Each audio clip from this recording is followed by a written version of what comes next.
વિમલેશ્વર મહાદેવ મંદિર ભરૂચ જિલ્લામાં હાંસોટ તાલુકાના વિમલેશ્વર ગામ ખાતે આવેલ છે. આ ઘણું પ્રાચીન તીર્થ છે અને માતા પાવન સલીલા નર્મદા પરિક્રમાવાસીઓ માટે અત્યંત મહત્વપૂર્ણ તીર્થ સ્થળ છે. આ વિમલેશ્વર શબ્દ ખરી રીતે તો વમળેશ્વર મહાદેવ શબ્દ છે.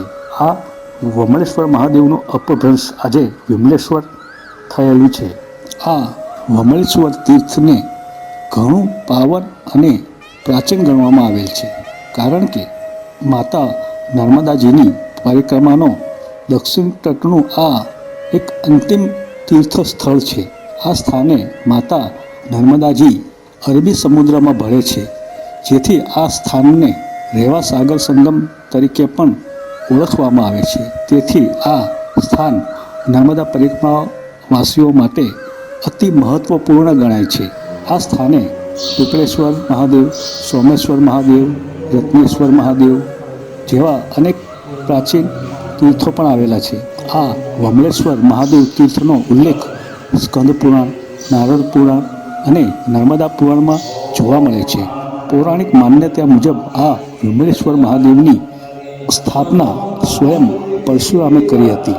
વિમલેશ્વરની સામે તટે એટલે કે ઉત્તર તટે ભગવાન પરશુરામનું અત્યંત પૌરાણિક મંદિર પણ આવેલ છે. વિમલેશ્વર એટલે કે વમળેશ્વર એટલે કે રેવા સાગર સંગમથી નર્મદા પરિક્રમાવાસીઓ બોટમાં બેસીને બોટ દ્વારા સામે ઉત્તર તટે મીઠી તલાઈ નામના સ્થળે પહોંચે છે, જ્યાં નર્મદા પરિક્રમાવાસીઓ પોતાની ઉત્તર તટની નર્મદા પરિક્રમાનો પ્રારંભ કરે છે.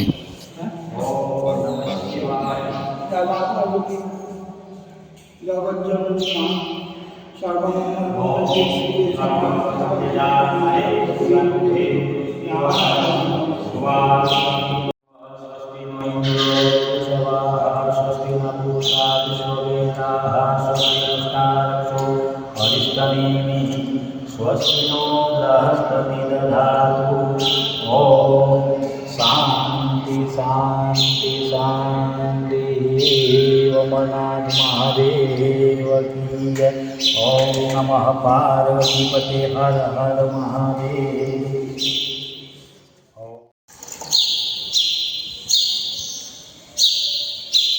ઓમ ત્રંબકં યજામહે સુગંધિ પુષ્ટિવર્ધનં ઉર્વારુકમિવ બંધનાદમૃત્યુમોક્ષીયમામૃતાत्. મૃત્યુંજય મહાદેવં દાહિ માં શરણાગतं જન્મ મૃત્યુજરાવ્યાધિ પીડિतं કર્મબંધનેન. નાગેન્દ્રહરાય ત્રિલોચનાય ભસ્માંગરાય મહેશ્વરાય નિત્યાય સુતાય નંબરાય તસ્મૈ મકારાય નમઃ શિવાય. તસ્મૈ મકારાય નમઃ શિવાય. ઓમ નમઃ શિવાય. તત્પુરુષાય વિદ્મહે મહાદેવાય ધીમહિ તન્નો રુદ્ર પ્રચોદયાત. ઓમ વમરનાથ મહાદેવ જય. નમઃ પાર્વતીપતે હર હર મહાદેવ.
હાલ વિમલેશ્વર તીર્થક્ષેત્રે પરિક્રમાવાસીઓ માટે ઘણી સુવિધાઓ કરવામાં આવી છે અને અનેક જગ્યાએ આરામદાયક ટેન્ટો ઊભા કરવામાં આવ્યા છે.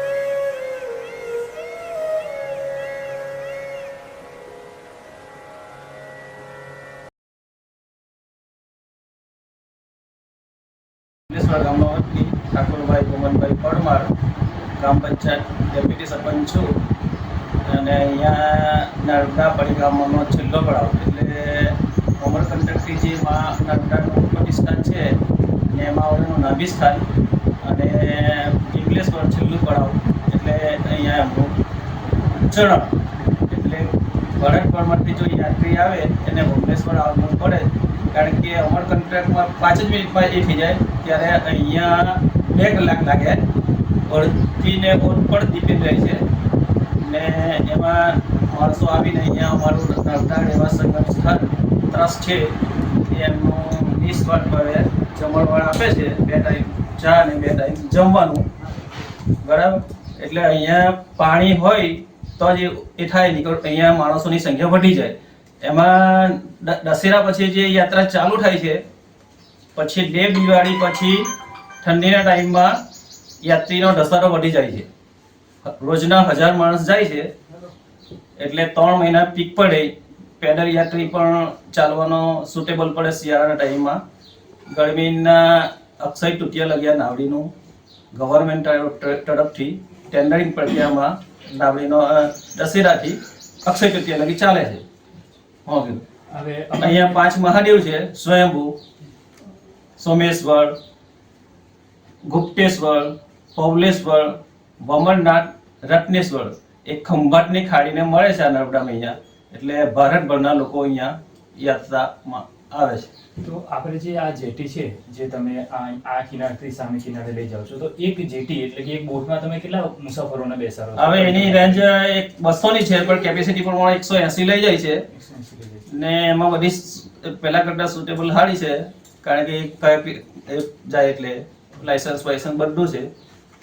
પાણી આવે ત્યારે જે એનું એ થાય નહીં કે રોજનું 50 મિનિટ સમુદ્ર એ થાય. આજે ધારો કે 8 વાગે આવે, કાલે 8:45 આવે, કાલે 8:45 આવે, કાલે એ થાય. એ ચંદ્રમા અને ભરતીના ઓત પર ડિપેન્ડ રહે છે. અને આનો કોઈ ચાર્જ હોય છે?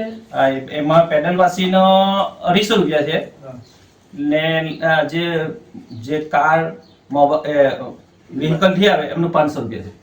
અને એવું બને છે કે રોજે રોજ જ ફેરી જતી હોય કે પછી અઠવાડિયામાં એકવાર કે રીતના હોય છે? એટલે એ યાત્રીની સંખ્યા પર ડિપેન્ડ છે. 200 ની સંખ્યાની અંદરમાં જાય એક નાવડી જાય ને જાય ને એમથી વધે તો 2, 3, 4, 5 એવી રીતે એ થાય. એટલે જ્યાં સુધી માનો કે એક પરિક્રમા યાત્રીઓ આવે છે, જ્યાં સુધી 180 ની સંખ્યા ના થાય ત્યાં સુધી નથી જવા દેવાનું. હા, એટલે ટનલનો ખર્ચો બી 40 કિલોમીટરનો રેન્જ છે. આખું 40 કિલોમીટર એટલે એમાં શું છે, એના 2 ટનલ હોય, એનો ડીઝલ બી 20-25 લીટર એ થાય ને આ લોકોને અહીંયા આવે તો જ નર્મદા પરિક્રમા થાય, કારણ કે જે એના ઉદ્ગમ સ્થાનમાંથી જે લોકો પાણી લાવેલા હોય એ જ્યાં સંગમ સ્થાન હોય ત્યાં છોડવાનું હોય, છોડીને બીજું ભરવાનું હોય, ભરીને મૂળ સ્થાન પાછા જાય ઉત્તરમાં મેન જગ્યા ત્યાં એમનો અભિષેક કરવાનો હોય.